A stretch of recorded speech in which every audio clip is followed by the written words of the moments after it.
Assalamualaikum warahmatullahi wabarakatuh. Hari ini kita akan membawakan materi tentang anamnesis.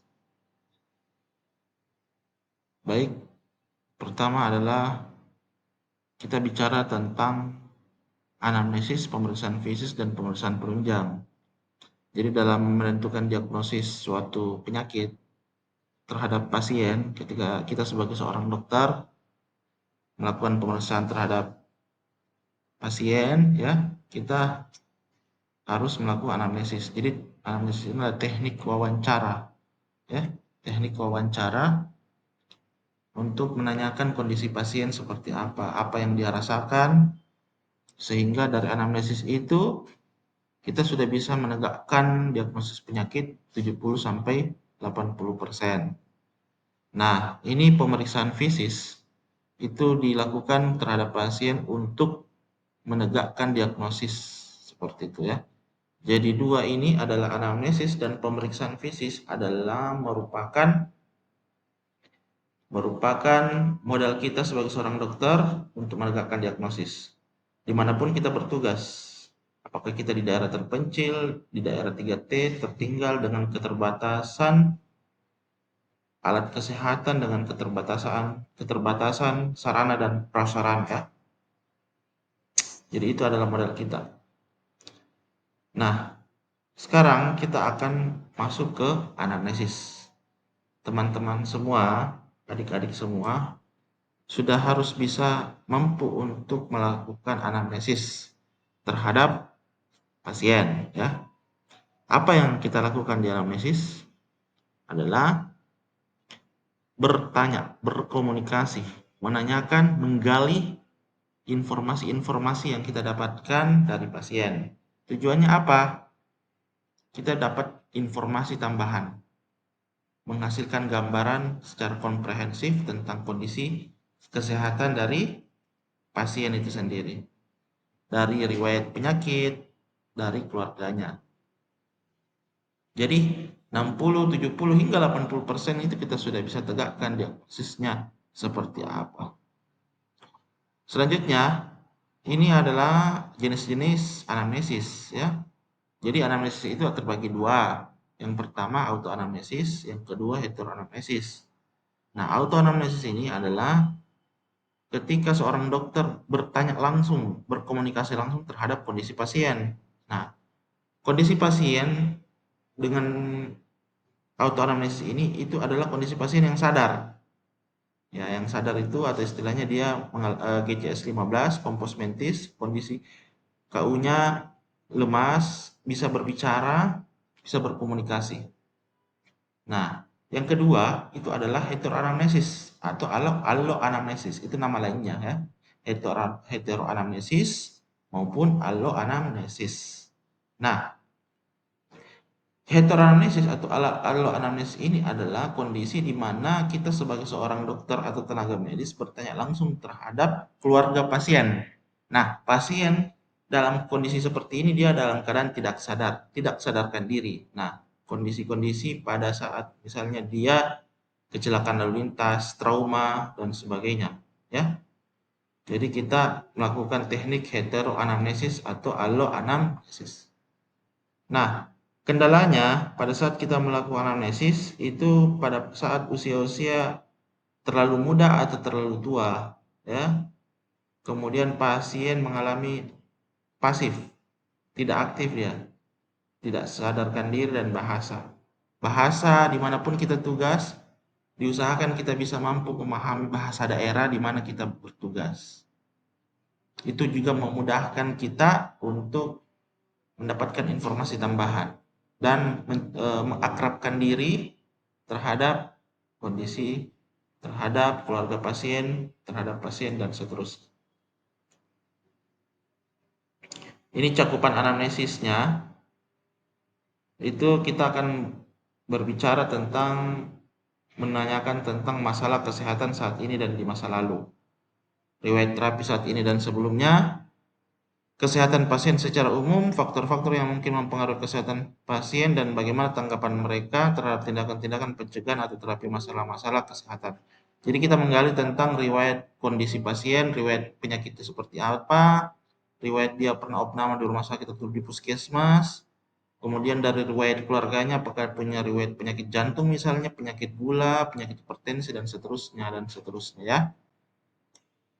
Nah, ini yang utama, ini riwayat penyakit tadi saya sudah bilang, riwayat penyakit sekarang, riwayat penyakit dahulu, riwayat kesehatan dahulu, dan riwayat sosial. Itu adalah informasi tambahan untuk memperkuat diagnosis kita. Nah, ini adalah langkah anamnesis. Langkah anamnesis yang utama ini adalah kita memperkenalkan diri kita terhadap pasien ataupun keluarga pasien ya. Di sini kita mencoba untuk membangun hubungan emosional yang baik, mengakrabkan diri bagaimana dengan kita memperkenalkan diri terhadap pasien dan keluarganya itu bisa ada rasa sambung rasa, rasa emosional, rasa kemanusiaan, rasa empati ya. Setelah itu kita meminta izin. Sebelum kita bertanya, sebelum kita melakukan pemeriksaan, apapun itu, kita izin kepada pasien dan keluarganya. Setelah itu, kita menanyakan identitas pasien dari nama, umurnya, dia tinggal di mana. Kalau ingin lebih lengkap, kita tanya orang dari mana, asalnya, suku, agama, dan ras, seterusnya. Karena ada beberapa penyakit juga yang kurang lebih ada pengaruh dari suku dan seterusnya. Dia berasal dari mana. Nah, kita tanyakanlah kondisi, ada apa, bagaimana ibu, contoh misalnya ya, contoh misalnya, Assalamualaikum ibu, perkenalkan nama saya Dr. Rifki, ibu namanya siapa, misalnya, namanya Putri, ibu dari mana, umurnya berapa, ya, apa yang bisa saya bantu ibu, nah, akhirnya ada apa dengannya bu, misalnya, ibu kenapa, kenapa ibu? Apa yang bisa saya bantu? Ini dok, misalnya dia bertanya tuh, ini dok, saya mengalami nyeri perut. Oh nyeri perut. Ini ibu nyeri perutnya sejak kapan? Nah kita gali lah itu riwayat keluhan utama ya. Keluhan yang membuat dia itu datang ke kita, datang ke rumah sakit ataupun puskesmas ataupun di tempat praktek atau klinik kita ya. Bertanya, ini nyeri perutnya sejak kapan ibu? Misalnya sejak seminggu yang lalu. Oh jadi dalam 1 minggu itu munculnya nyeri perutnya tiba-tiba atau pada saat beristirahat atau pada saat setelah bekerja. Itu kita gali.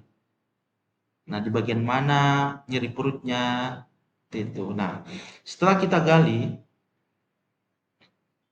kita tanyakan keluhan tambahan yang untuk kita arahkan diagnosis. Ada mual muntah ibu, ya. Ada nyeri kepala, ada pusing, lemas, ya.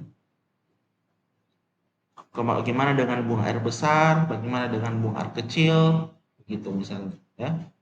Jadi kita arahkan ke misalnya untuk diagnosis abdominal pain atau nama diagnosisnya GERD, reflux disease ya, GERD misalnya. Jadi kita ngarahkan ke sana. Contoh, apakah dia mual muntah misalnya? Oh ternyata dia mual muntah. Nah, mual muntahnya ini pada saat muncul nyeri perut, kita gali kan terus. Pada saat nyeri perut atau tidak. Nah, ini muntahnya dalam sehari berapa kali? Lebih dari 3 kali atau kurang dari 3 kali? Itu kita gali. Jadi muntahnya ini muncul pada saat dia mengalami nyeri perut atau tidak. Kalau dia muntah pada saat dia mengalami nyeri perut, tanya apakah pada saat nyeri perut itu dada terasa agak kepanasan misalnya contoh, agak terbakar, rasa terbakar hingga mau mual, mau muntah. Seperti itu. Ya, kita tanyakan ya. Seperti itu. Riwayat buang air besar, riwayat buang air kecil. Nah, setelah itu kita masuk ke riwayat opname. Dia pernah diopname enggak dengan keluhan seperti ini? Di rumah sakit misalnya. Ada riwayat konsumsi obat. Nah, jika memang pernah minum obat, obat apa yang dia konsumsi?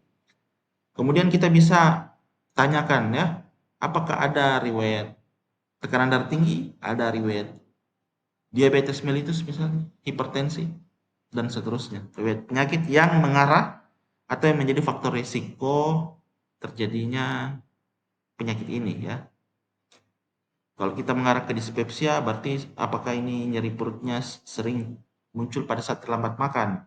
Ya. Biasanya atau misalnya pada saat dia mengkonsumsi makan yang pedis, misalnya yang pedas-pedas seperti itu, yang merangsang, yang stimulan, atau misalnya makan Indomie, Lombok, dan sejenis.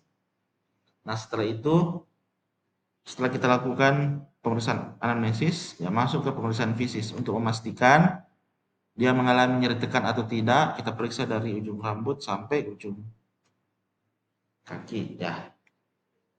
Mungkin demikian adik-adik sekalian, mungkin kalau ada yang mau ditanyakan silahkan ya, kita akan diskusi. Ini adalah materi tentang khusus anamnesis. Nanti kita akan melanjutkan materi selanjutnya, materi pemeriksaan fisis. Demikian adik-adik sekalian, semoga bermanfaat, adik-adik semoga dipahami. Jika memang ada yang ingin ditanyakan, silahkan bertanya, apakah lewat email atau lewat kontak langsung dan seterusnya, silahkan. Nanti kita akan bertemu di pertemuan selanjutnya. Terima kasih adik-adik sekalian, semoga bermanfaat. Assalamualaikum warahmatullahi wabarakatuh.